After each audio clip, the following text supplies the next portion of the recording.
우리 한번 제목을 읽겠습니다. 시작. 말씀이 들려야 삽니다. 네.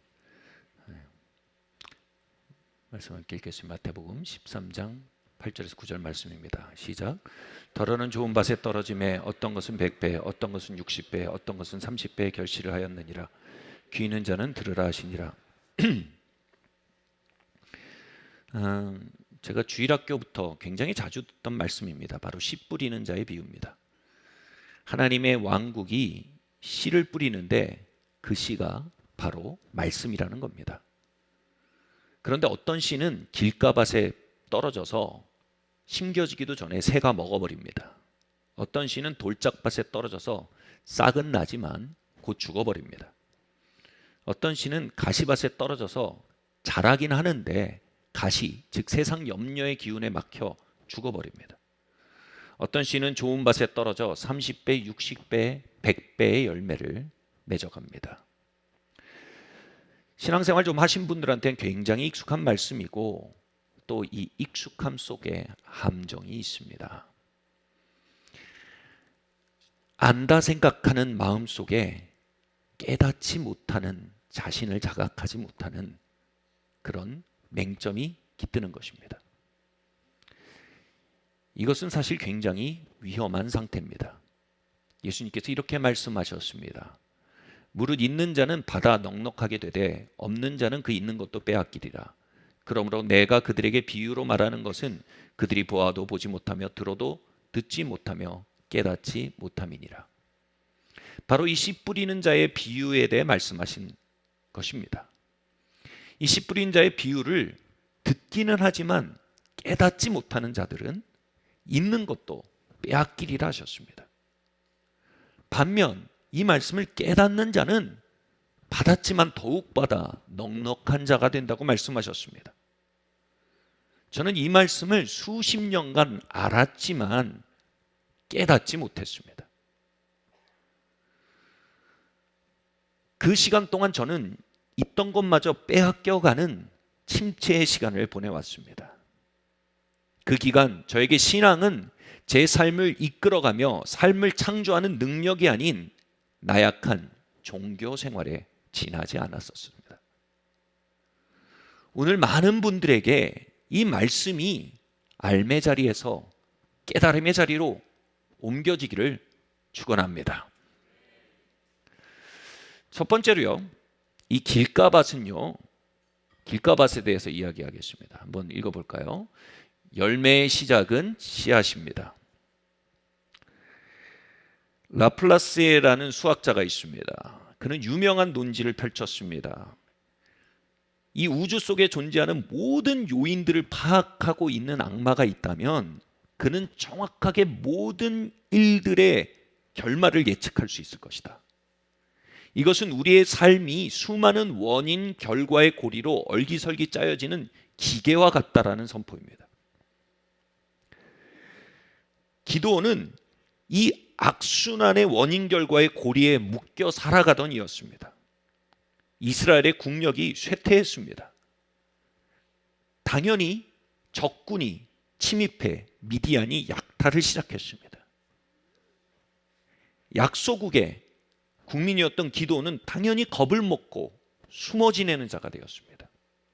그래서 포도즙 틀에 숨어서 타작을 하고 있었습니다. 이 악순환의 원인 결과의 사슬이 보이십니까? 그런데 이 사슬을 끊고 임하는 것이 있습니다. 바로 하나님의 말씀이었습니다. 하나님께서 말씀으로 찾아오셔서 그 사자를 보내십니다. 강한 용사여, 하나님이 너와 함께 하신다. 기도는 사자를 통해 전해지는 그 말씀에 진지하게 반응합니다. 종교적으로 반응한 게 아닙니다. 삶으로 반응했습니다. 그 진지하게 그 말씀을 되물어 보았습니다. 진지하게 그 말씀을 믿지 못하는 자신을 개방했습니다. 그리고 그 말씀으로 자신의 생각을 기경하여 갔습니다. 말씀이 기드온의 삶에 점차 그 과정 속에 심겨가기 시작했습니다. 여러분, 씨앗은 열매를 가져옵니다. 말씀이 심기우자 그 말씀 안에 담긴 역사가 나타나기 시작했습니다. 기도는 점점 겁장이에서 강한 용사로 변해갑니다.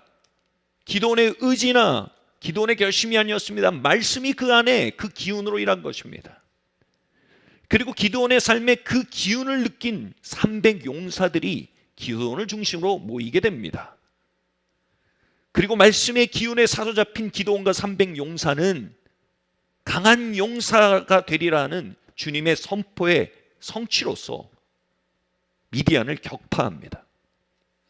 그로 인해 이스라엘은 독립을 경험하게 되고 번영의 시간으로 나아가게 됩니다. 말씀의 씨가 기도원에 심기고 그리고 시간이 흐르자 엄청난 열매들이 나타나기 시작한 겁니다. 그런데 만약 여러분 기도원이 사자를 통해 전해지는 그 말씀을 놓쳤다면 어떤 일이 벌어졌겠습니까? 그는 여전히 악순환의 고리 가운데 살아가는 희생자였을 것입니다. 그가 강한 용사로 일어나는 일도 없었을 것입니다. 300 용사가 그를 중심으로 모이는 일도 없었을 것입니다. 이스라엘의 번영과 독립도 없었을 것입니다. 사단은 자신의 영토를 잃지 않기 위해 한 가지 일을 집중해서 합니다. 바로 말씀이 심기는 그 사건 자체를 방해하려고 합니다. 그는 그 일에 총력전을 펼칩니다. 길가밭은요, 말씀이 심기우기 전에 새가 날아와서 먹어버린다 라고 묘사되고 있습니다. 모든 성경교사는 이 새에 대해서 말합니다. 바로 원수마귀라고 말입니다. 원수마귀는요, 말씀이 우리의 삶에 임하는 것을 원천봉쇄함으로 그 말씀이 일으킬 변화와 말씀이 일으킬 역사와 말씀이 일으킬 기적과 말씀이 가져올 유업과 축복으로부터 우리의 삶을 원천봉쇄하고 그가 만든 악순환의 고리 속에 우리를 종살이하게 만들려고 합니다. 저는 말씀을 읽고자 성경을 끊임없이 펴고 다가가는 기간을 가졌습니다. 그런데 거기서 저는 정말 초자연적인 역사를 발견했습니다. 거의 1년 동안을 성경에 머리를 박고 자는 일이 벌어진 것입니다. 어떤 성도님은 믿음이 생기고 신앙생활을 하게 되었는데요, 이제 주일이면 가게 문을 닫고 말씀을 드리려고 나옵니다. 근데 셔터를 내리는데 돌아서자 넘어져서 다리가 부러져 버렸습니다. 그리고 다음 주에는 차를 타고 오는데 차가 사고가 나버린 겁니다. 여러분, 이런 초자연적인 졸음은요, 단순한 생리현상이 아닙니다. 이런 초자연적인 우연은 단순한 수학적 확률이 아닙니다. 말씀 안에 담겨오는 하나님의 역사, 말씀 안에 담겨오는 하나님이 여시는 미래, 하나님의 유혹과 축복을 가로채기 위한 영적 전쟁인 것입니다. 우리는 이 전쟁에 대해 이제 깨어나야 합니다. 말씀을 가로채는 삶에 날아다니는 새들을 쫓아버려야 합니다. 그 교묘한 우연들과 그 교묘한 나태와 그 교묘한 무기력을 이제 몰아내야 합니다. 우리 함께 이렇게 말해 봅시다. 주님, 말씀을 놓고 벌어지는 영적 전쟁을 향해 깨어납니다.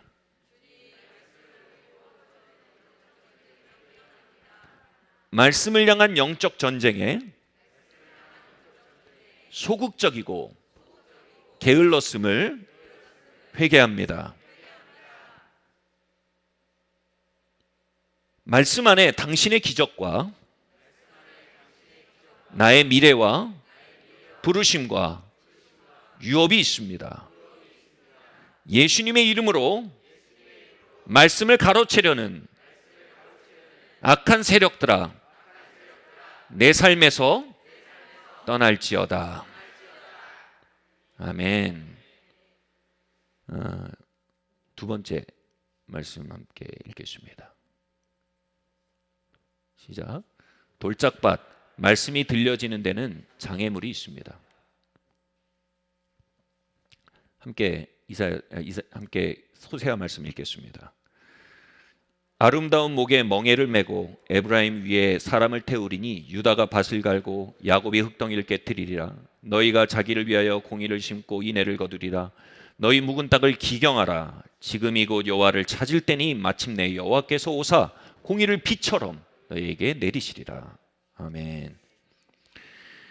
저는 십자가에 대한 설교가 참 안 깨달아졌었습니다. 도대체 와닿지를 않고 문장은 이해가 되는데 외계어처럼 들렸습니다. 십자가의 메시지의 핵심이 은혜입니다. 은혜가 뭡니까? 주님이 우리 대신 이루신 일에 우리가 참여하여 유익을 누린다는 것이 바로 은혜의 메시지의 핵심입니다. 근데 저의 마음은요, 나의 힘, 나의 노력, 나의 지식을 의지하고 사는데 굉장히 길들여져 있었던 것입니다. 이것을 내적 치유에서는요, 자력 성취 기질이라고 말합니다.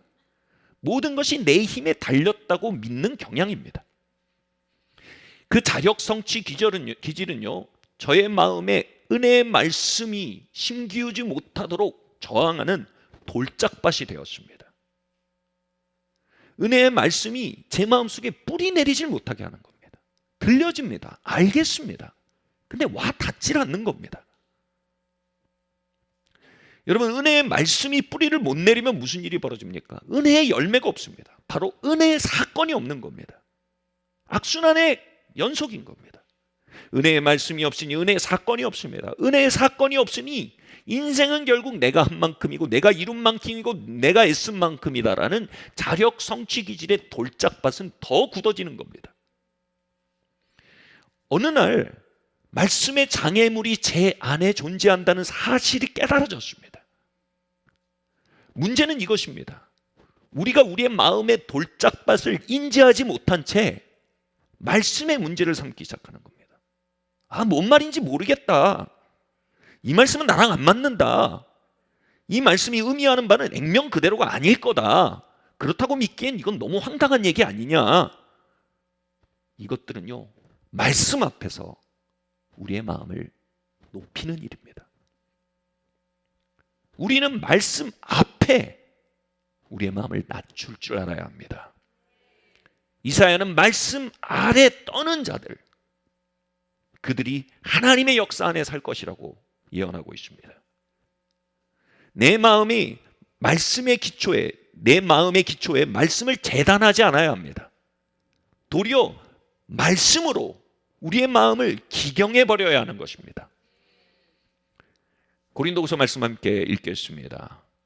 우리의 싸우는 무기는 육신에 속한 것이 아니요 오직 어떤 견고한 진도 무너뜨리는 하나님의 능력이라. 모든 이론을 무너뜨리며 하나님 아는 것을 대적하여 높아진 것을 다 무너뜨리고 모든 생각을 사로잡아 그리스도께 복종케 하나니. 제 마음속에 이 돌짝밭처럼 굳어진 자력 성취 기질은요, 견고한 진이 된 것입니다. 바로 하나님의 말씀을 대적하여 높아진 견고한 진이 된 것입니다. 아니, 저렇게 얘기하면 사람들이 게을러진다. 저렇게 얘기하면 아무것도 하지 않고 드러누워서 하나님의 역사만 구할 것이다. 말씀의 진리는 알지 못할 채 딴지만 거는 마음이 된 것입니다. 그런데 그것이 말씀의 문제가 아니고 제 마음속에 견고한 진의 문제가 되었음을 깨닫게 된 것입니다. 그러자 이제 바뀌었습니다. 은혜에 대한 말씀들을 듣거나 읽을 때 이제 전투적으로 그 말씀을 사용하기 시작한 것입니다. 그 말씀을 재단하길 그치고 그 말씀을 쟁기로 삼아서 제 마음밭을 기경하는 데 사용한 것입니다.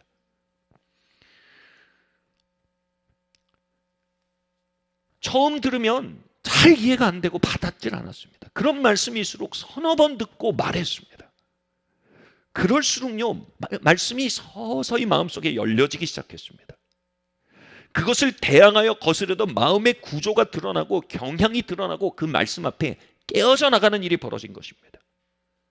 점차 은혜의 말씀이 제 안에 들려지고 믿어지고 받아들여지기 시작하고 그 말씀 앞에 이제는 울고 웃게 되는 부드러운 심령이 된 것입니다. 말씀이 제 안에 심기고 회복되자 이제 은혜의 역사가 열매가 삶에 나타나기 시작했습니다. 작게는요, 출장 가는데 비행기를 타면 갑자기 비즈니스 클래스로 업그레이드 되는 일이 심심치 않게 벌어졌습니다. 이전에는 절대로 없었던 일입니다. 호텔에 가도요, 난데없이 스위트룸으로 업그레이드 되는 일이 종종 벌어졌습니다. 이전엔 결코 없었던 일입니다. 성도님들은 제가 안식년을 가야 한다고 만장일치로 지지해 주었습니다. 그래서 7년 중 한 해 동안 안식년을 가질 수 있게 되었습니다.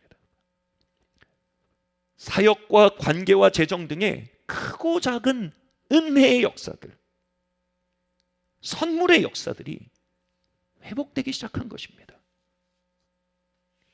우리의 삶에 회복을 가져오는 하나님의 역사를 가로막는 장애물은 바로 우리 마음속에 있습니다. 사단이 우리의 과거를 이용해서 우리의 마음속에 지어올린 견고한 진들입니다. 저는 홀로 삶의 문제들을, 또 삶의 감정들을 짊어지고 살아가야 하는 도움 없음의 시간을 꽤나 길게 가진 삶의 과거가 있습니다. 그 시간들 속에 악한 영은 거짓말로 저를 설득해 왔던 것입니다. 너는 혼자다. 네 모든 것은 홀로 이루어야만 하는 것이다. 너에게 돕는 자는 없다. 너의 삶에 선물이나 은혜 따윈 없다. 고통의 시간 속에 씁쓸하게 동의해온 사단의 거짓말들이 벽돌 한 장 한 장이 되어 저의 마음속에 견고한 진이 되어온 것입니다. 여러분은 여러분의 마음에 어떤 견고한 진을 가지고 계십니까? 말씀의 쟁기를 들어 올리십시오. 마음밭을 기경해 나가십시오. 말씀 앞에 저항하고 드러나는 견고한 진들이 있다면 조치를 취하셔야 합니다. 그 견고한 진들에 대해 하나님 앞에 성도들에게 고백하고 도움을 청하십시오. 필요하다면 영적 해방사역, 이시포커스 생애세유 사역들, 수많은 도움들이 있습니다. 여러분 방치하지 마십시오. 말씀을 기경하여 좋은 밭으로 나아가시는, 마음을 기경하여 좋은 밭으로 나아가는 새해 되시길 예수님 이름으로 축원합니다. 세 번째로요, 함께 읽을까요? 시작. 가시밭, 말씀이 열매 맺게 하기 위해 우리는 인내해야 합니다. 그날 저물 때에 제자들에게 이르시되 우리가 저편으로 나아가자 하시니 큰 광풍이 일어나며 물결이 배에 부딪혀 들어와 배에 가득하게 되었더라. 어찌하여 이렇게 무서워하느냐? 너희 믿음이 있느냐? 하시니. 서두에 씨를 뿌리는 자의 비유를 아는 것과 깨닫는 것의 차이가 있다고 말씀을 드렸습니다. 깨닫는단 말은 이겁니다. 이 말씀을 삶에서 경험적으로 배워간다는 걸 의미합니다.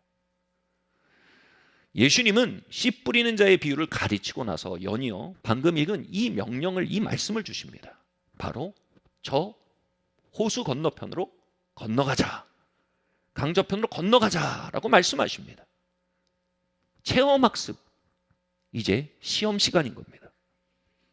제자들은 주님의 말씀을 받고 그 씨를 뿌림 받고 그것을 믿는 건 됐습니다. 그리고 그들은 말했습니다. 말씀과 함께 말했습니다. 주님이 그리 말씀하셨으니 저편으로 건너가자. 그런데 항해에 나갈 때 태풍이 붑니다. 그 태풍은 그들 마음속에 있던 말씀과 전혀 다른 것을 말합니다. 저편으로 건너가겠다고? 아니야, 너희는 물밑으로 내려갈 거야. 그들은 이제 말씀과 함께 말하던 입술을 바꾸어 상황과 함께 말하기 시작합니다. 우리가 죽게 되었다. 우리가 이제 가라앉는다. 그때까지 주님은 주무시고 계셨습니다. 어쩌면 실눈을 끄고 뜨고 그 상황 속에 제자들이 어떻게 시험을 치르는지 보고 계실지 모릅니다. 예수님은 일어나셔서 태풍을 꾸짖으시고 제자들에게 돌이키시고 말씀하십니다. 어찌 네 믿음이 없느냐? 원어로 보면 어찌 네 믿음이 짧으냐라는 뜻입니다. 말씀과 함께 시작했지 않냐? 믿음과 함께 시작했지 않냐? 근데 열매 맺기 이전에 왜 태풍과 함께 말하냐? 왜 상황과 함께 말하냐? 가시밭에서는요, 주님의 말씀이 심겨서 자라다가 세상 염려의 가시에 기운이 막혀 자라지 못한다 라고 하셨습니다. 여기서 기운이 막히다란 말은요, 원어로 목이 졸려 질식하다는 뜻입니다. 저리로 건너가라는 주님의 말씀이 태풍이란 상황 속에 목이 졸려 질식해버린 겁니다. 어떻게 그런 일이 벌어졌을까요? 그들이 상황과 함께 말한 것입니다. 그들은 체험학습, 실천학습을 통해 깨닫게 되었습니다. 자신이 어떤 밭의 상태인지를요. 그들은 시험 앞에 실천적으로 자신이 가시밭임을 깨닫게 된 것입니다. 사랑하는 성도 여러분, 여러분 삶의 자리, 실천의 자리에서, 시험의 자리에서 여러분은 어떤 밭으로 드러나십니까? 새가 번번이 날아와 말씀 자체를 가로채고 있습니까? 마음의 견고한 진, 굳은 돌짝밭으로 인해 말씀이 들리우고 믿어지긴 하나, 들리우긴 하나 와 닿질 않고 내 안에 뿌리 내리지 못하고 있습니까? 아니면 들려지고 믿어지고 와 닿지만 정작 태풍을 만날 때 태풍을 따라 말함으로 그 말씀을 유산해버리고 마는 것입니까? 여러분, 어느 밭의 상태이든 이제 우리 한마음으로 은혜를 구해야 합니다. 새해가 새해일 수 있는 것은 하나님의 말씀이 임하여 열매 맺을 수 있는 좋은 밭으로 나아갈 수 있을 때 가능한 것입니다. 우리의 새해에 하나님의 역사가 가득하길 바랍니다. 하나님의 약속들이 성취되길 바랍니다. 하나님의 기적들이 나타나길 바랍니다. 구원의 역사가 배가 되길 바랍니다. 하나님의 부흥의 영이 우리의 삶을 이끌고 가기를 바랍니다. 그러기에 우리는 반드시 좋은 밭으로 기경되어 나아가야 합니다. 1월에 있을 집중기도 기간 여러분을 초대합니다. 돌짝밭이, 길가밭이, 가시밭이 좋은 밭으로 기경되고 준비되는 놀라운 쟁기질의 시간이 될 것임을 여러분 약속드릴 수 있습니다. 자, 그러면요, 좋은 밭에 대해서 얘기를 해보겠습니다. 네 번째로요, 좋은 밭은 무엇입니까? 함께 읽을까요? 시작. 감정과 상황이 아닌 말씀을 따라 말하십시오. 시편 1편 말씀입니다. 시작. 복이 있는 자는 오직 여호와의 율법을 즐거워하며 그 율법을 주야로 묵상하는 자로다. 저는 시냇가에 심은 나무가 시절을 쫓아 과실을 맺으며 그 잎사귀가 마르지 아니한 같으니 그 행사가 다 형통하리로다. 시편 1편은 말합니다. 복이 있는 자는 말씀을 묵상하는 자다. 여기서 말씀을 묵상하다라는 말은요, 바로 주야로 중얼거리다라는 뜻입니다. 항상 말씀을 따라 말하는 상태를 말합니다. 상황을 따라 말하는 게 아닙니다. 환경을 따라 말하는 게 아닙니다. 다른 사람이 말하는 대로 말하는 게 아닙니다. 말씀과 함께 주야로 말하는 것입니다. 그러한 자들은 뭐예요? 시절을 따라 열매를 맺게 된다는 겁니다. 바로 그 말씀이 말씀으로 남겨지지 않고 역사로 나타난다는 겁니다. 그 말씀이 교리로 남겨지지 않고 기적으로 나타난다는 겁니다. 그 말씀이 정보로 남겨지지 않고 변화로 나타난다는 겁니다. 그리고 형통한다는 말씀은요, 신기한 말씀이 성취되는 걸 의미합니다. 그의 삶에는 약속들이 성취됩니다. 예언들이 성취됩니다. 하나님의 말씀에 기록된 것이 성취되어 나타납니다. 이러한 복이 바로 주야로 주님의 말씀을 따라 말하는 자들에게 있다는 것입니다. 말씀을 들을 때뿐 아니라 일상 속에서도 말씀과 함께 말하는 상태를 유지해야 한다는 것입니다. 태풍 속에서도 주님이 주신 말씀을 따라 말해야 한다는 것입니다. 태풍아 너는 내려가라 하지만 주의 말씀이 건너가리라 하셨으니 나는 건너가리라. 주의 말씀 따라서 달려가리라. 우리의 일상은 번번이 우리 안에 심긴 말씀을 거슬러 말할 것입니다.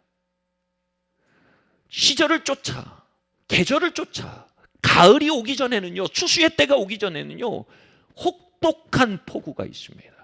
혹독한 태풍이 있습니다. 혹독한 햇볕이 있습니다. 그 기간을 지난 농작물만이 열매를 맺는 것입니다. 그 기간 동안, 그 시험의 때 동안 인내하며 말씀과 함께 말하고 말씀과 함께 읊조리며 걸어나가는 자들이 형통하고 열매 맺고 복을 나타낸다는 것입니다. 상황은 이렇게 말합니다. 우리에게 도움이 없다고 말할 겁니다. 여름날의 태풍은 말할 겁니다. 불가능하다고 말할 겁니다. 여름날의 떼학볕은 말할 겁니다. 희망이 없다고 말할 겁니다. 그리고 이렇게 말할 겁니다. 너희는 더러운 존재이기에 송충이니가 솔잎을 먹듯 죄나 먹고 살아야 한다라고 우리에게 말할 겁니다. 바로 그 시간 동안 우리는 말씀과 함께 지속적으로 말해야 합니다. 우리는 말씀에 대한 동의를 유지해야 합니다. 인내는 상황을 거슬러 적극적으로 하나님의 말씀과 함께 말하는 상태를 의미합니다. 인내는 말씀이 이루어지나 보자 하고 수동적으로 감나무 밑에 입 벌러 누워있는 상태가 아닙니다. 적극적으로 모든 것을 거슬러 말하는 상황과 감정 속에서도 하나님의 말씀과 여전히 말하는 그 상태를 유지하는 걸 말합니다. 그러므로 우리는 그리스도 안에 우리가 누구인지 말해야 합니다. 이사야서 55장은 이렇게 말합니다. 함께 읽겠습니다. 너희가 어찌하여 양식이 아닌 것을 위하여 은을 달아주며 배부르게 하지 못할 것을 위하여 수고하느냐. 내게 듣고 들을지어다. 그리하면 너희가 좋은 것을 먹을 것이며 너희 자신들이 기름진 것으로 즐거움을 얻으리라. 우리 모두는요, 마음속 깊은 곳에 아주 중추가 되는 갈증을 가지고 있습니다. 그 갈증은 바로 내가 어떤 사람인지를 확인하고자 하는 갈증입니다. 여러분, 어떤 분들은요, 하루에도 끊임없이 불필요할 정도로 자주 거울을 봅니다. 내가 어떤 상태인지 확인하고 싶은 겁니다. 여러분, 단체 사진을 찍었을 때 그 사진에서 가장 먼저 누구를 보십니까? 여러분, 베프요? 거짓말하지 마십시오. 나 자신입니다. 100명 중에도 기가 막히게 나를 찾아서 가장 먼저 봅니다. 그 사진 속에 비친 내가 흡족하면 웃습니다. 흡족하지 않으면 인상을 찌푸리게 되는 겁니다. 내가 누구인지 거듭 확인하고자 하는 갈증이 우리 안에 존재하고 있습니다. 그런데 우리는 그 갈증을 해결하기 위해 너무 종종 잘못된 우물로 나아갑니다. 사람들에게 갑니다. 나 어떻게 생각해? 내가 하는 일에 성공 실패 여부로 나아갑니다.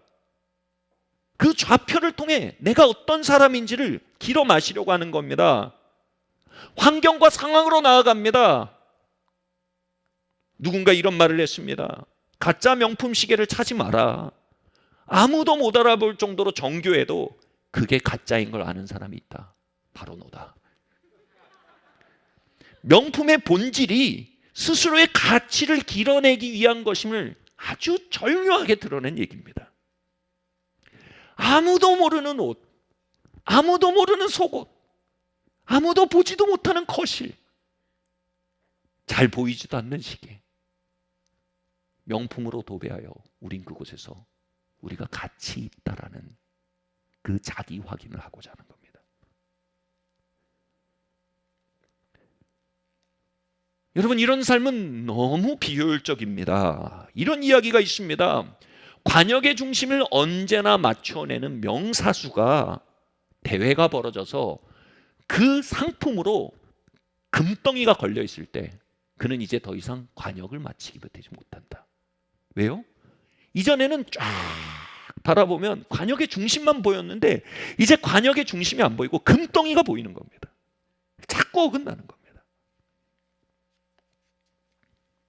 우리가 하는 일들을 통해 내가 누구인지 확인하려고 하면요, 더 이상 일이 일로 안 보입니다.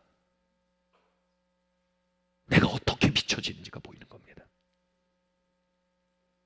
우리가 사람들을 통해 내가 누구인지 확인하고자 하는 마음이 계속될 때 우린 사람들이 하는 반응을 객관적으로 받아들이지 못합니다. 계속 오해하고 상처받게 됩니다. 이를 그대로 보지 못하고 사람의 말과 행동을 그대로 보지 못하게 되는 것, 그것은 우리가 그것을 우물 삼아 마시고 있을 때 나타나는 일입니다. 집착이 들어가고 두려움이 들어가고 힘이 들어가는 겁니다. 그렇게 객관적인 시각을 잃게 되면 오판하게 되고요, 언제나 과반응하며 살게 됩니다. 그 과반응을 두려움이라고 합니다. 주님은 언제나 말씀하십니다. 어찌하여 두려워하느냐?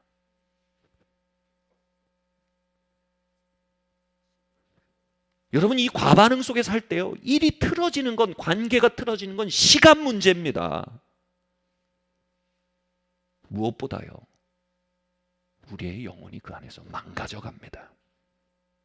요한계시록은요, 사단이 성도들에 대해 주야로 참소하고 있다고 말했습니다. 사단은 그 참소의 독을 잘못된 우물들 속에 가득 풀어놓았습니다. 우리가 그 우물들로부터 마시려 할 때 우리는 사단의 독에 마비되어, 독에 중독되어 마비되게 됩니다. 신학교 시절에 저는 초등부에서 찬양 인도를 했었습니다. 찬양 인도를 하는데 이 한 번 한 번의 찬양 인도가 너무 힘든 겁니다. 마치 제 영혼에 한 100kg쯤 되는 모래 주머니를 달고 사역을 하는 것 같이 힘들었습니다. 사람들 앞에 선다는 것 자체가 너무 무거운 거였습니다. 어느 날 이런 생각이 들었어요. 내가 목사가 될 사람인데 초등부에서 찬양 인도를 하는 일이 이렇게 무겁다면 나는 평생 사역을 완수하지 못한 채로 쓰러지고 말겠구나. 그래서 그 문제로 기도를 하고 있었습니다. 그런데 기도 가운데 한 가지 그림이 보였습니다. 어린 시절 크리스마스 공연에서 제가 율동을 열심히 했습니다. 한 4살쯤이었던 것 같습니다. 근데 다 틀렸습니다. 그래서 교회가 막 웃음바다가 된 겁니다. 저는 4세기 되어서요, 더 잘해보려고 좌우를 살피면서 다른 아이들을 따라서 막 하려고 더 애를 썼습니다. 근데 문제는 뭡니까? 이미 경직되어서요, 더 동작이 어긋나기 시작했습니다. 그러자 교회는 더 정말 통제할 수 없을 정도의 웃음바다가 되어버렸습니다. 절망적이었습니다. 사실은요, 그들은 제가 사랑스러워서 웃은 겁니다. 그러나 잘못된 우물로부터 해갈하기 원했던 제 마음은 이미 오해와 오판에 길들여져 있었던 것입니다. 마귀는 사람들의 반응이라는 우물을 통해 저에게 거짓말을 심은 것입니다. 너는 웃음거리다. 너는 실수투성이다. 네가 아무리 열심히 해봐도 이 사실은 바뀌지 않을 거다. 이런 사탄의 참소를 요즘 말로 바꾸면 프레임 씌우기라고 말할 수 있습니다. 저를 프레임에 가둬버린 겁니다. 제 영혼이 사단이 던진 프레임에 갇힌 겁니다. 그래서 사람들 앞에 설 때마다 저는 그 프레임에 갇힌 채로 올라선 겁니다. 그 무게가 짓누르니 제대로 사역하기가 힘들었던 겁니다. 놀라운 것은요, 제가 20년 가까이 그 프레임에 갇혀 살았다는 사실입니다. 주님은 말씀하십니다. 내게 와서 내게 들으라. 너희가 어찌 해갈하지 못할 것을 향해 값을 주고 사서 마시느냐? 어찌 배부르게 못할 것을 위해 노력하느냐? 내게 와서 값없이 먹고 마셔라. 그리하면 좋은 것으로 너희의 영혼이 윤택해질 것이며 기름짐으로 즐거움을 얻을 것이다. 이제 우리는 과거와 상황과 사람들을 통해 참소자가 우리의 영혼에 씌워놓은 프레임을 깨뜨려야 합니다. 여러분, 그 프레임은요, 사람들의 책임이 아닙니다. 내가 잘못된 우물로부터 마시려 하는 라이프 스타일의 결과인 것입니다. 그래서 오판하고 과반응하고 화내고 상처받는 겁니다. 여러분, 여기에 자유가 있습니다. 여기 치유가 있습니다. 이제 우리가 누구인지 해결하기 위해 매일 주님의 말씀으로 나아가야 하는 것입니다. 디폴트 값이란 말이 요즘 많이 사용되죠. 이 초기 설정이라는 의미가 됩니다. 얼마 전에 위준 목사님이 이렇게 설명해서 제가 그걸 좋은 설명에서 인용해 보겠습니다. 저희가 위례에 온 뒤로 이제 배달 앱으로 계속 점심을 주문해 먹고 있습니다. 근데 매번 수저를 안 갖다 주는 겁니다. 이 동네 왜 이러나 하는 생각이 들었는데, 이 동네의 문제가 아니었어요. 배달 앱을 이렇게 올려보니까 초기 설정, 디폴트 값이 이렇게 돼 있는 거예요. 환경을 위해서 수저를 배달해 주지 않는다는 겁니다.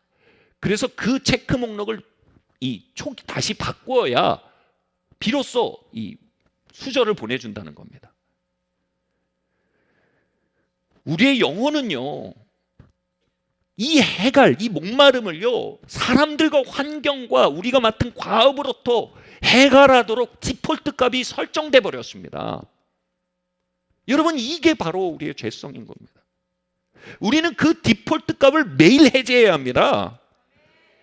매일 그 디폴트 값을 해제하고 주님의 말씀으로 나아가 우리가 누구인지에 대해 해갈하고 안심하고 비옥해지며 충만해지며 편안해져야 합니다. 매일 그 프레임을 벗어 던져야 하는 것입니다. 그렇게 하지 않는다면 우리는 어느새 다시 디폴트 값에 영향받아 잘못된 우물로 달려가 독이 든 물을 퍼먹고 있게 될 것입니다. 다시 쉽게 상처받고 쉽게 오해하고 쉽게 무거워지며 지쳐 나가 떨어지는 번아웃된 인생으로 전락해 갈 것입니다. 이 자리에 계신 성도 여러분, 여러분의 영혼의 디폴트 값 오늘 다시 해제하셔야 합니다. 그래야 새 해가 열립니다. 그래야 새 하늘이 열립니다. 그래야 새 땅이 열립니다. 그래야 새 역사가 시작되는 것입니다. 바울의 서신서 전체는요, 우리가 그리스도 안에서 누군가에 대해 거의 전체를 할애해 선포하고 있습니다. 대략 160개 정도의 의미 단위가 그리스도 안에 너는 누구다라고 증거하고 있습니다. 우리가 이 디폴트 값을 해제하지 않고 그 말씀을 읽으면요, 그 말씀은 텅 빈 말입니다. 그냥 텅 빈 교리입니다. 그러시겠지요. 이렇게 생각하게 됩니다. 그리고 우리는 정작 다른 우물로부터 해갈하며 중독되고 살 것입니다. 그것을 해제하는 일이 바로 반복적으로 그것을 고백하는 것입니다. 우리의 삶 속에서 그리스도 안에 우리가 누구인지를 말씀을 따라 고백하는 것입니다. 상황이 무엇라 말하던, 감정이 무엇라 말하던, 일의 진행이 무엇라 말하던 나의 나됨을 그것에 걸지 않는 것입니다. 나의 나됨을 그리스도 안에 있는 말씀으로 읊조리며 그 안에 채워나가는 것입니다. 이것에 대해 이렇게 설명하고 싶습니다. 누군가 이것은 마치 사랑이 자라는 과정과 같다라고 얘기했습니다. 부부끼리 사랑하죠. 사랑해요. 근데 살다 보면 그냥 동지가 돼갑니다. 그죠? 아이를 같이 키우는 동지, 청구서를 같이 내는 동지. 안방은요, 서로를 아끼고 사랑하는 방이 아니라 사무실이 돼갑니다. 왜 그렇습니까? 그들의 마음속에 있는 사랑이 삶의 실제로 터져나올 출구가 없는 겁니다. 그러다 보면 우리가 서로 사랑하는가라는 반문까지 생깁니다. 제가 그런 기간을 통과하면서요, 하나님 앞에 간구했습니다. 하나님, 제가 평생 사랑을 나누고 살 단 한 명의 여인을 선택했는데 이 여인과의 관계가 이제는 그냥 동역자가 되어갑니다. 하나님, 우리 안에 사랑의 실체가 돌아오기를 바랍니다. 그렇게 기도했습니다. 그런데 주님께서 놀라운 감동을 주셨습니다. 바로 이겁니다. 내 아내에게 사랑한다고 말해라, 이겁니다. 저는 반문했습니다. 주님, 느껴지질 않습니다. 주님이 다시 말씀하셨습니다. 너 아내 사랑하잖아. 그러니까 결혼했잖아. 그러니까 같이 살잖아. 저는 이렇게 대답했습니다. 예, 사랑합니다. 근데 그게 느껴지질 않습니다. 그러니 이렇게 감동하셨습니다. 네가 그것을 말해야 그것이 네 안에 실제가 되는 거다.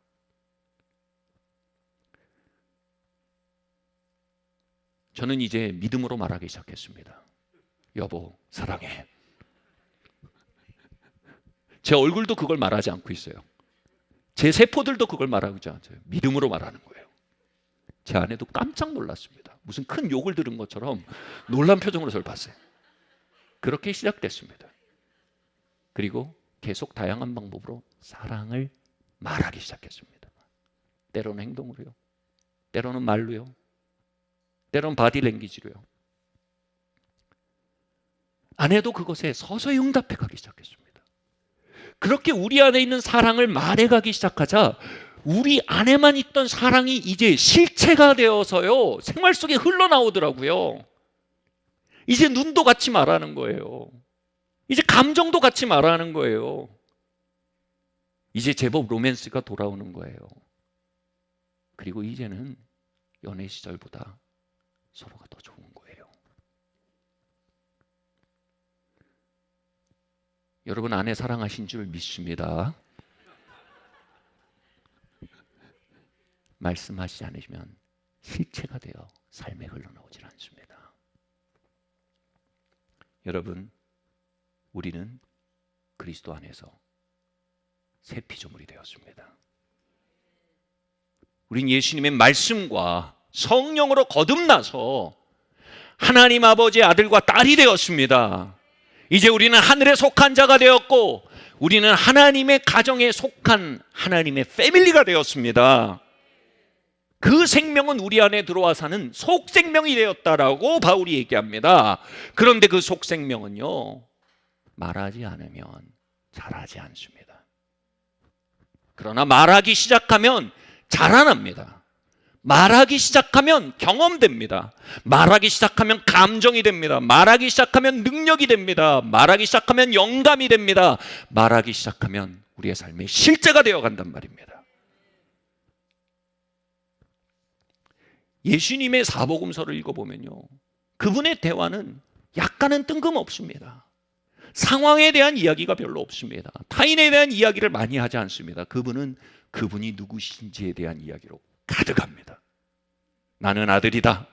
나는 하늘에서 온 자다. 내 안에 아버지가 내 안에 산다. 그 말씀을 읽으며 참 놀라웠습니다. 예수님 성격이 나랑 많이 다르시네요.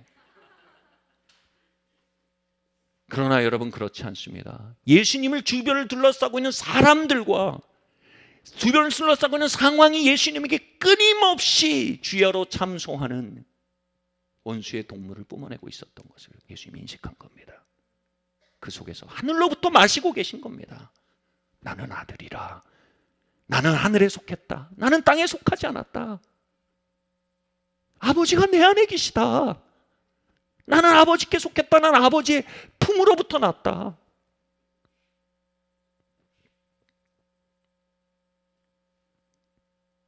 그리고 이제는요, 그 성경 안에 우리가 누구인지에 대한 이야기로 가득하게 되었습니다.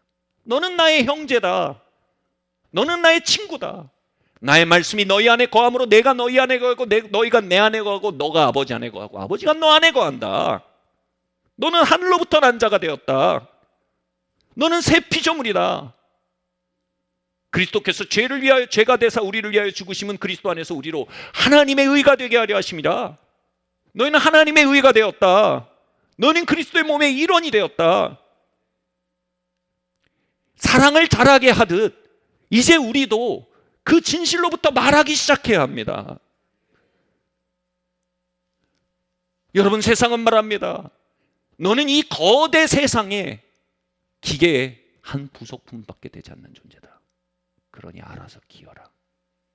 그러나 말씀은 말합니다. 너는 택한 족속이요 왕같은 제사장이요 하나님의 소유된 백성이다. 넌 그리스도와 공동상속자가 된 자이다. 넌 그리스도와 함께 하늘 보좌에 함께 앉은 자가 되었다. 여러분, 우리가 이것을 주야로 우리의 일상 속에 마귀가 웅변하고 있는 그 삶 속에서 마주 말하지 않으면 우리의 감정은 거짓말에 중독되고 맙니다. 그러나 우리가 그것을 주야로 말하기 시작한다면 우리 안에 있는 속생명은 더 이상 교리가 아닐 것입니다. 그것은 우리의 혈관을 타고 돌아다니는 능력으로 경험될 것입니다. 그 속생명은 더 이상 이론이 아닐 것입니다. 우리의 감정을 우리타게 채워 들어가는 그 충만과 안식이 될 것입니다. 그 속생명은 더 이상 어느 알 수 없는 영계일이 아닐 것입니다. 그 속생명은 우리에게 끊임없이 영감을 주고 지혜를 주고 삶의 좌표를 비추어주는 내면의 빛이 되기 시작할 것입니다.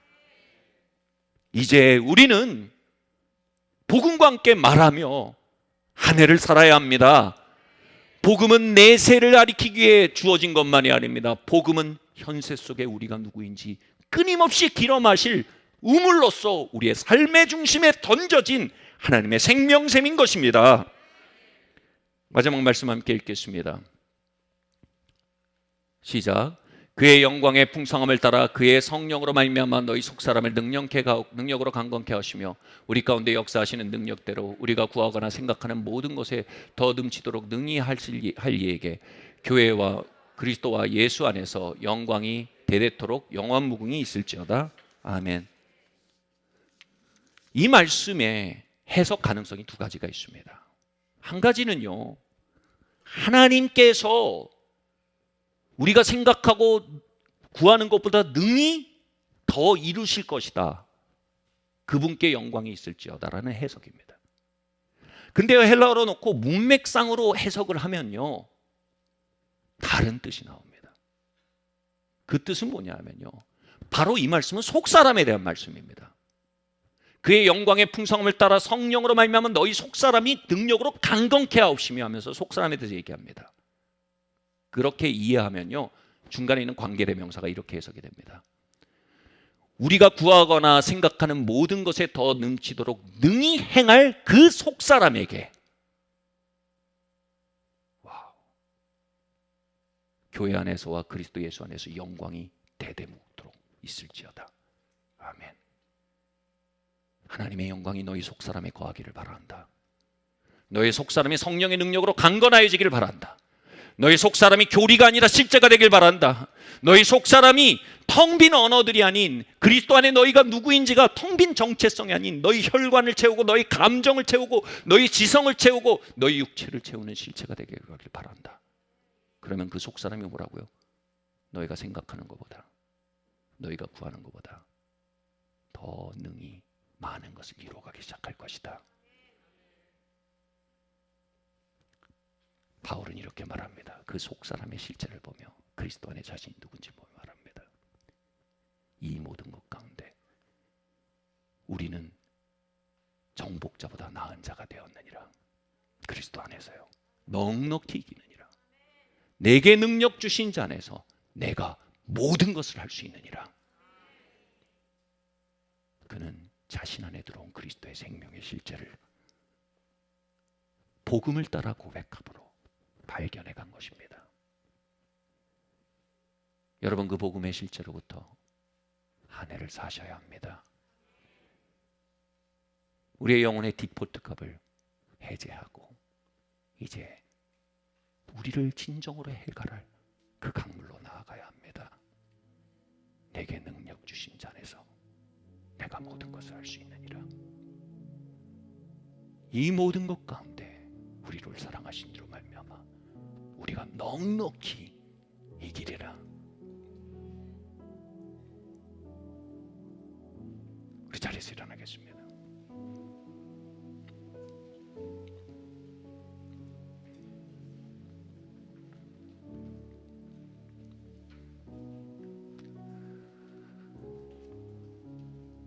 지난주에 성체가 되었으나 이미 모든 것을 능가할 조건을 가지게 되었지만 과거의 기억에 갇혀있는 코끼리는 여전히 새끼줄에 매여서 자기보다 약한 주인의 채찍에 매여서 이끌려 산다고 했습니다. 바로 트라우마와 과거의 기억으로 말미암아 프레임에 갇혀버린 것입니다. 코끼리의 그 강렬한 생명이 프레임에 갇혀 종살이하는 것입니다. 우리 안엔 그리스도의 생명이 있습니다. 우린 거듭난 자들입니다. 우린 하나님의 아들 딸들입니다. 우린 새 피조물입니다. 그리스도가 죄가 되심으로 우린 그리스도 예수에서 하나님 예수 안에서 하나님의 의가 되었습니다. 그 생명이 프레임을 깨고 일어날 때입니다. 복음과 함께 말할 때입니다. 좋은 밭으로 거듭날 때입니다. 우리 함께 기도하겠습니다. 하나님, 우리가 이 네 가지 밭 중에 어떤 밭인지 이 1월 보여지길 원합니다. 체험적으로 알아지길 원합니다. 주님, 우리가 길가밭처럼 말씀을 빼앗기며 살지 않습니까? 우리가 돌짝밭처럼 견고한 진으로 말씀을 튕겨내고 살진 않습니까? 주님, 우리가 가시밭처럼 말씀을 변개하여 질식시키고 마는 건 아닙니까? 하나님, 좋은 밭으로 거듭나는 은혜가 이 아침에 있게 하여 주시옵소서. 주님, 하나님의 은혜를 부어주사 새들을 쫓기를 원합니다. 주님, 마음을 기경하기 원합니다. 주님, 가시들을 이기고 나아가길 원합니다. 우리 함께 은혜를 구하며 나가겠습니다. 할렐루야. 주님, 이 시간 기도합니다. 주님 아버지 하나님, 우리가 새들을 쫓기로 이 시간 결정합니다. 주님, 우리의 삶에 말씀을 빼앗기 위해 도전하는 많은 새들이 있음을 고백합니다. 분주함의 세력들이 있습니다. 분심의 세력들이 있습니다. 졸음의 세력들이 있습니다. 주님 아버지 하나님, 이 모든 아버지 하나님의 새들의 세력을 예수님의 이름으로 맞서고 주님 내쫓으며 살기를 원합니다. 주님, 하나님의 기적이 말씀 안에 담겨옵니다. 하나님의 구원이 말씀 안에 담겨옵니다. 하나님의 역사들이, 하나님의 유업들이 말씀 안에 담겨옵니다. 그 말씀을 원천 봉쇄하려는 모든 힘들을 주님 아버지 하나님 이기며 나아가도록 하나님 기름 부어주시고 은혜를 부어주시길 원합니다. 주님, 이 시간 말씀을 빼앗는 세력들을 예수님의 이름으로 물리칩니다. 천군 천사가 임하여서 새들을 물리치고 주님 아버지 하나님 우리 안에 말씀의 문이 활짝 열리길 원합니다. 주님 아버지 하나님 우리의 마음에 돌짝밭들이 기경되기를 원합니다. 주님 아버지, 우리의 마음에 견고한 진들이 있습니다. 말씀을 대적하여 높아진 생각들이 있습니다. 말씀을 대적하여 높아진 과거의 경험들이 있습니다. 우리가 그 견고한 진 위에 서서 말씀을 재단했음을 회개합니다. 이 시간 말씀을 들고 말씀 앞에 떠는 마음을 갖습니다. 말씀으로 우리의 마음을 기경하기 원합니다. 주의 말씀으로 우리의 마음을 기경하며 나아갈 때 돌짝밭이 갈아엎어지게 하여 주시고 주님 아버지, 좋은 밭으로 거듭나는 일이 오늘 이 1월에 있기를 원합니다. 주님 또한 기도합니다. 우리가 말씀을 변개하고 상황을 따라 말하던 가시밭과 같은 삶이 있습니다. 아버지 하나님 말씀을 기쁨으로 받고 믿지만 아버지 하나님 태풍이 불어올 때 주님 가뭄을 지나갈 때 우리가 상황과 함께 말함으로 우리의 가을을 향해 나아가지 못하고 추수의 때를 향해 나아가지 못하고 주님 열매를 맺지 못한 채로 아버지 하나님이여 그 열매들을 잃어버리고 아버지 하나님 빼앗기는 아버지 하나님의 시절들이 있습니다. 주님, 이 시간 돌이킵니다. 우리가 아버지 하나님이여 주님의 말씀과 함께 말하며 모든 시간을 건너기를 원합니다. 주의 말씀과 함께 말하며 태풍을 지나기 원합니다. 주의 말씀과 함께 말하며 비바람과 아버지 하나님 뜨거운 태양을 지나기를 원합니다. 예, 우리는 하나님의 자녀가 되었습니다. 우리 안에 그리스도의 생명이 사십니다. 내게 능력 주신 자 안에서 내가 모든 것을 할 수 있습니다. 주님, 이 시간 기도합니다. 주님, 내가 가난이나 부에나 모든 것에 처할 일체의 비결을 배운 자가 되었습니다. 주님, 할렐루야. 주님, 내가 이 모든 것 가운데 우리를 사랑하는 자로 말미암아 넉넉히 이기는 자가 되었으며 우리는 하나님의 권속이 되었음을 고백합니다. 우리가 그리스도 예수 안에서 하나님의 의 새로운 피조물이 되었음을 고백합니다. 주님 아버지 하나님, 상황이 우리에게 뭐라고 정죄하던, 환경이 우리에게 뭐라고 참소하던 주님, 이 시간 아버지 하나님 주님의 말씀의 능력 앞에 우리의 심령을 열어드리고 나아갑니다. 주님 할렐루야. 이 시간 아버지 하나님 마귀가 심어놓은 프레임들이 벗겨져 나가는 일 있게 하여 주시옵소서. 주님 그 프레임들이 마음속에서 깨어져 나가게 하여 주시옵소서. 악이 코끼리 멘탈리티가 깨어지게 하여 주시옵소서. 주님 사람들과 관계에서 내가 받아들여진 자인가를 끊임없이 살피며 주님 일의 진행 속에서 내가 가치 있는 자를 끊임없이 살피며 소유를 통해 우리가 얼마나 값이 나가는 자인지를 끊임없이 살피는 아버지 하나님 잘못된 우물로부터 마시던 우리의 라이프스타일을 회개합니다. 이제 말씀과 복음 안으로 나아갑니다. 주님 복음의 능력 말씀의 능력 안에 우리를 기경하여 주시고 우리를 새롭게 하여 주시기를 기도합니다. 그리함으로 말미암아 아버지 하나님이여 주님 우리가 참으로 좋은 밭으로 거듭나 주님 우리가 열매 맺는 삶을 살기를 원합니다. 시절을 쫓아 과실을 맺는 자들이 되기를 원합니다. 주님 우리가 생각하는 것보다 구하는 것보다 능히 행하실 주님의 이름을 찬양합니다.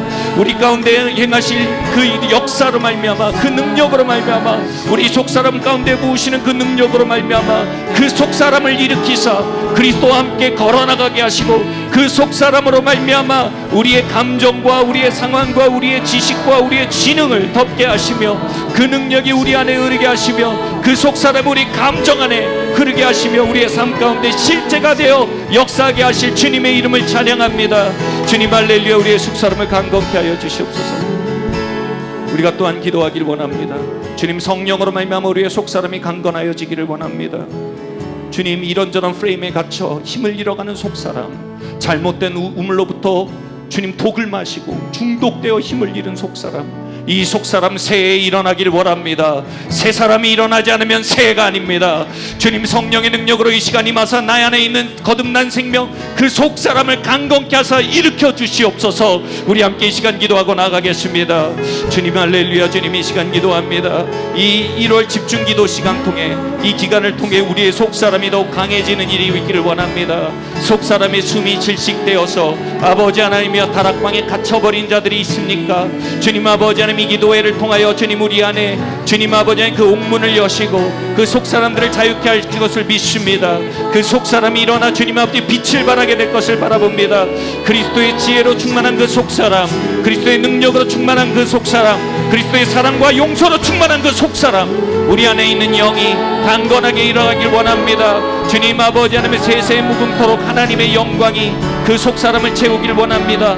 하나님의 능력이 그 속사람을 강건하게 하길 원합니다. 이 시간 우리가 잘못된 우물들 사이에서 일어나 주님 하늘의 우물 앞에 섭니다. 복음의 외침 속에 섭니다. 그리스도 안에서 나는 하나님의 의가 되었습니다. 그리스도 안에서 나는 새 피조물이 되었습니다. 그리스도 안에서 나는 넉넉히 이기는 자가 되었습니다. 할렐루야. 그리스도 안에서 나는 의를 위하여 의를 행하는 자로 재창조되었습니다. 할렐루야. 주님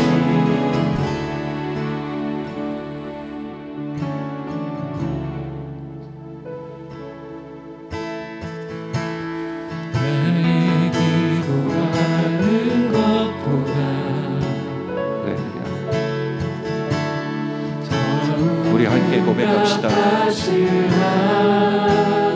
그 내적 실제가 우리의 삶을 덮게 합시다. 생각하는 것보다 더욱 이루시는 하나님 우리가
채우십니다.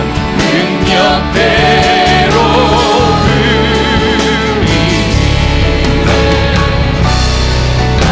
지옥의 프레임은 예수님의 이름으로 그 영혼을 풀고 떠날지어다. 우리 가운데 역사하실 우리 가운데 역사하신 능력대로 견고한 진들은 기경되고 무너질지어다. 관심을 넘는 새 세력들 떠날지어다. 하신 주님께 모든 영광과 존귀 찬양과 영배를 돌릴지어다.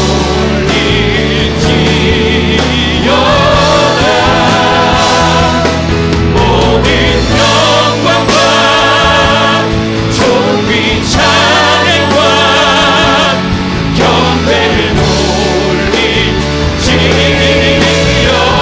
모든 영광과 주의 영광으로 임하사 우리 안에 복음의 영광을 깨우시며 새 생명의 질주를 드러내시며 성령의 세례와 충만으로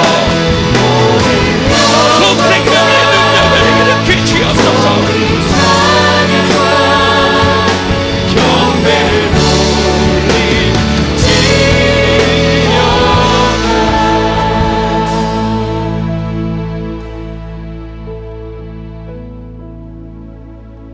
너희 배에서 생수의 강이 넘쳐나리라 했습니다. 내 새가 아닙니다. 우리 배입니다. 한번 배에 손을 얹어 보십시오. 주님, 이 시간 성령님 우리 안에 심어두신 거듭난 생명, 그 생명이 천국행 열차로 치부되며 일상 속에 밀려나 있지 않기를 원합니다. 그 생명이 우리의 삶을 끌고 가는 열차가 되기를 원합니다. 그 생명이 우리의 감정을 끌고 가는 열차가 되길 원합니다. 그 생명이 우리의 영감들을 끌고 가는 열차가 되며 그 생명이 우리의 의지의 새로운 능력이 되길 원합니다. 그리스도 예수 안에서 내가 모든 것을 넉넉히 이깁니다. 내게 능력 주신 자 안에서 내 속생명은 모든 것을 할 수 있습니다. 주님, 프레임에 갇혀버린 속생명, 마귀의 거짓말에 중독되어 마비된 속생명, 그 속생명들이 일어나게 하여 주시옵소서. 베드로의 속생명이 일어날 때 수천 명이 주님께로 돌아왔습니다. 바울의 속생명이 일어날 때 수많은 서신서들이 기록되었습니다. 이들의 속생명이 일어날 때 하늘의 유업과 능력과 돌파와 기적과 부흥이 이들의 것이 될 것임을 믿습니다. 이 한 해 새 사람으로 새해를 사는 이들 되도록 이들을 축복합니다. 이 모든 말씀 살아계신 예수 그리스도의 이름으로 기도드립니다. 이 시간 준비하신 봉헌 주님께 함께 드리겠습니다.